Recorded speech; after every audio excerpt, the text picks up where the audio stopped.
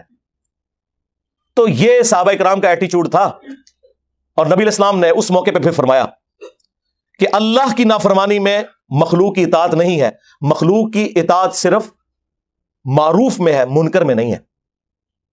اندازہ کریں, نبی علیہ السلام تو یہ بتا کے گئے ہیں رجال اللہ. اور ایک اور حدیث جو آپ کو تو بری لگے گی لیکن میں بیان کروں گا تاکہ آپ کو سمجھ آئے, کیونکہ وہ آپ کے ماموں سے متعلق ہے. صحیح مسلم میں حدیث ہے, عبداللہ بن عمر بن عاص کعبے کے سائے میں بیٹھے ہیں اور اطاعت امیر کے اوپر حدیثیں بیان کر رہے ہیں. اتنے میں ایک تابعی داخل ہوتا ہے جو انجینئر صاحب کی ویڈیو سے متاثر تھا, عبد الرحمن بن عبد رب کعبہ, اور وہ کہتا ہے کہ حضرت آپ ہمیں اطاعت امیر کے اوپر حدیثیں سنا رہے ہیں, اور آپ کے چچا کا لڑکا معاویہ ابن ابی سفیان جو ہمارا حکمران ہے وہ تو ہمیں حکم دیتا ہے کہ ہم لوگوں کا مال حرام طریقے سے ہڑپ کریں اور ناحق لوگوں کو قتل کریں. اور اللہ تعالیٰ سورۃ النساء میں ارشاد فرماتا ہے کہ اے لوگوں باطل طریقے سے ایک دوسرے کا مال ہڑپ مت کرو اور اپنوں کو مت قتل کرو. اب ہم اللہ کی بات مانیں یا آپ کے چچا زاد معاویہ ابن ابی سفیان کی بات مانیں کہ جو حکمران ہے؟ اس نے نہیں آگے سے کہا مشاجرات صحابہ ڈسکس نہ کرو، تم تو ہے ہی تابعی ہو، یقیناً تمہیں انجینئر نے گمراہ کیا ہوگا. خاموش ہو گئے. تھوڑی دیر بعد سر اٹھا کے کہا معاویہ کی اطاعت کرو ان کاموں میں جس میں اللہ کے حکم کے مطابق تمہیں چلائے، اور جس میں وہ اللہ کے خلاف چلائے تم اس کی مخالفت کرو. اندازہ کرے یہ تھے رجال اللہ. یہ نا اپنے ماننے والوں کو شاہ دولا کا چوہا بنائے ہوئے ہیں. یہ ان کو سمجھتے ہیں کہ یہ جو ہمارے مقلدین ہیں نا یہ آنکھیں بند کر کے چلے اور ہم ان کے رجال اللہ بن جائیں. نہ بول جاؤ کام پہ گئے تھوڑے نال اور میمز بنانی ہے صرف. کیا نبی علیہ السلام کی یہ تعلیمات تھی؟ اور ہمیں وہ والی گالیاں دے رہے ہیں جی وہ حسبنا کتاب اللہ. سرکار یہ تو قرآن و سنت کی تعلیمات ہیں کہ آپ نے کتاب و سنت کے مقابلے پہ کسی کو نہیں ماننا. اللہ تعالیٰ نے واضح فرمایا اپنے نبی کی تربیت کرتے ہوئے، اے نبی علیہ السلام جب کافروں سے بحث ہو تو ان سے کہو اگر یہ کوئی بات نہیں مانتے ایتونی بکتاب من قبل ھذا او اثارۃ من علم ان کنتم صادقین. قرآن کو اگر نہیں مانتے قرآن سے پہلے اگر کوئی کتاب ہے وہ لے آؤ، انبیاء کے آثار موجود ہوں وہ لے آؤ، ان میں سے بتاؤ جو تم نے عقیدے کلیم کیے ہوئے ہیں اگر تم سچے ہو. اس میں علم بھی آ گیا اور کتاب بھی آ گئی. یہ کہتے ہیں جی علمی کتاب ہی کہتا ہے، جی قرآن میں لکھا ہوا ہے ایتونی بکتاب من قبل ھذا او اثارۃ من علم. تو میں نے بھی یہی عرض کیا کہ نہ میں وابی نہ میں بابی، میں ہوں مسلم علمی کتابی. قرآن سے ثابت ہو گیا. نہیں وہ انجینئر صاحب کہتے ہیں مرنے سے پہلے اے مسلمان کر لے اس پہ غور، کتابوں کا خدا اور ہے بابوں کا خدا اور. ہمارے بزرگوں کی تو بڑی خدمات ہیں، آپ ان کا خدا ہی اور مانتے ہیں. جناب یہ معاورتاً بات ہے، وہ کیا کافر بھی ہمارے ہی خدا کو مانتے ہیں، لیکن ان کوالٹیز کے ساتھ نہیں آپ لوگ مان رہے جو شخص پہ نازل ہوئی ہیں جس کی قبر مدینے میں ہے صلی اللہ علیہ وآلہ وسلم. اس کانٹیکسٹ میں ہم کہتے ہیں کتابوں کا خدا اور ہے بابوں کا خدا اور. کوئی کافر نہیں مان رہے آپ کے بابوں کو، لیکن کہہ رہے ہیں کہ انہوں نے اللہ کے محبوب علیہ السلام کی تعلیمات نہیں پہنچائی امت تک جو پہنچانے کا حق تھا. نہیں وہ تو رجال اللہ تھے. رجال اللہ تو صحابہ اور اہل بیت ہے. وہ کہاں سے رجال اللہ آگے جو مخالفین ہیں؟ نہیں آپ کا تو علم اتنا نہیں، آپ کیسے ان کو جج کر سکتے ہیں؟ جناب اس لیے ہم جج کر سکتے ہیں کہ ہمیں قرآن و سنت میں یہ تعلیمات ملی ہیں کہ آپ نے جج کرنا ہے. کیونکہ بزرگوں کے جو فضائل بیان ہوئے ہیں نا قرآن و سنت میں وہ یہ ہے کہ یہود و نصارہ کے بارے میں اللہ تعالیٰ فرماتا ہے سورہ التوبہ کی آیت نمبر 31 میں اتخذوا احبارهم ورهبانهم اربابا من دون اللہ. یہود و نصارہ نے اپنے علماء اور اپنے صوفیوں بزرگوں جوگیوں کو خدا مان لیا تھا اللہ کے مقابلے پر.